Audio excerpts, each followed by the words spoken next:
नमस्कार, स्वागत है आपका उषा प्रभा लाइफस्टाइल चैनल में। आज हम श्रीमद् भगवत गीता के पहले अध्याय अर्जुन विषाद योग के श्लोक 11 से 20 का सरल, भावपूर्ण और गूढ़ अर्थ जानेंगे। यह भाग एक क्षण को दर्शाता है जब महाभारत का युद्ध आरंभ होने ही वाला है और दोनों पक्ष शंकानाद करके अपने अपने पक्ष का आत्मबल प्रकट कर रहे हैं। आइए इस दिव्य ग्रंथ की अमृत वाणी को हम सरल भाषा में समझते हैं और उसके साथ अंग्रेजी में भी इसको हम साथ साथ समझेंगे ताकि हम अपने जीवन के युद्धों में भी विजय पा सकें। दोस्तों, मैं आपको खाली हिंदी और अंग्रेजी का ही अर्थ बताऊंगी, श्लोक इसमें नहीं बताऊंगी।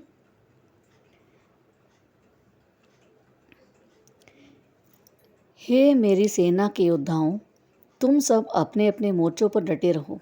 सभी ओर से पितामह भीष्म की सुरक्षा करो।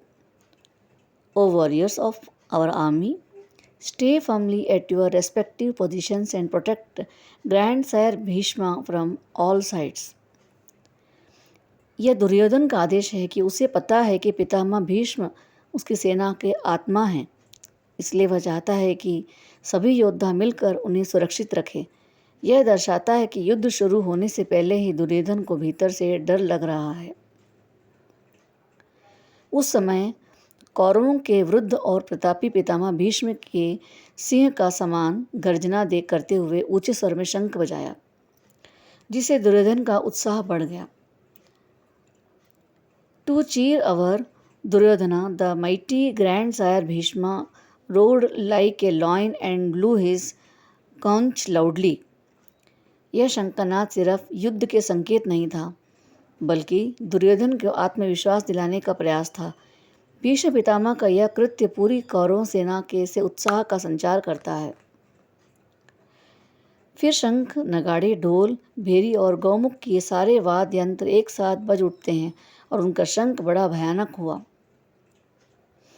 Then suddenly conch shells, drums, trumpets and horns were sounded together, producing a tumultuous noise. यह आवाज़ सिर्फ शोर नहीं था, यह युद्ध की गंभीरता, भय और मनोबल का प्रतीक थी। ऐसा प्रतीत होता है जैसे पूरी पृथ्वी इस आवाज़ से काँप उठी है। इसके बाद सफ़ेद घोड़ों से युक्त अपने भव्य रथ में श्री कृष्ण और अर्जुन ने भी दिव्य शंख बजाए। Then in their grand chariot drawn of the white horses, Lord Krishna and Arjuna also blew their celestial conches. यहाँ भगवान श्री कृष्ण अर्जुन युद्ध भूमि में प्रवेश करते हैं। उनका शंखनाद दिव्यता, धर्म और आत्मबल का प्रतीक है।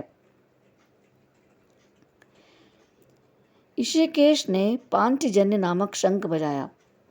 अर्जुन ने देवदत्त और भीमसेन, जो वृषभ के समान बलशाली हैं, ने पौंड्र नामक विशाल शंख बजाया।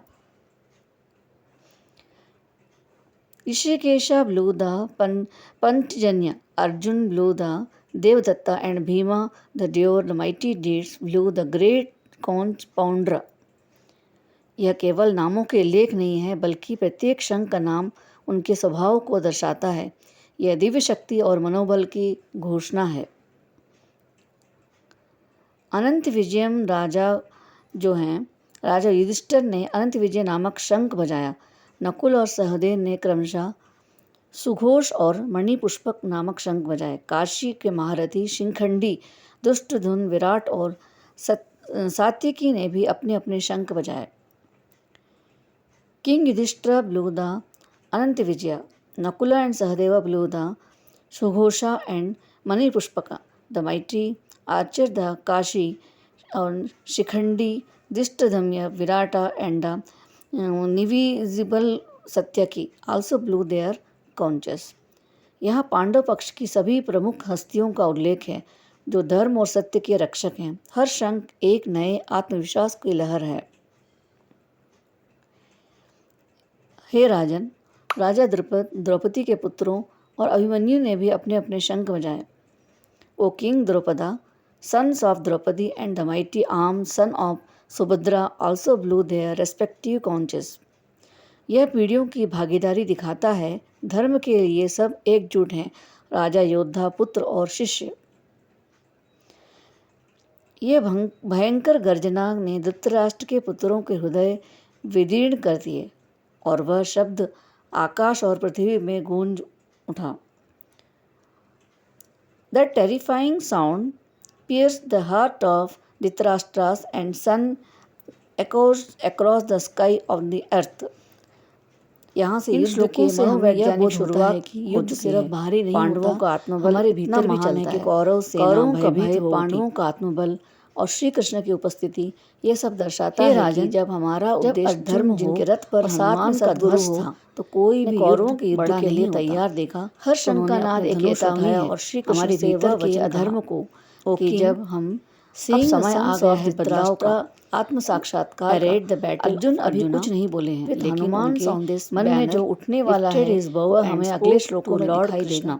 अगर आपको व्याख्या उपयोगी लगी तो वीडियो को लाइक करें, जब शेयर करें, उषा प्रभा लाइफस्टाइल को सब्सक्राइब विचारों के साथ कृष्ण से नीचे कमेंट में लिखें। मैं भी आगे पूरी गीता का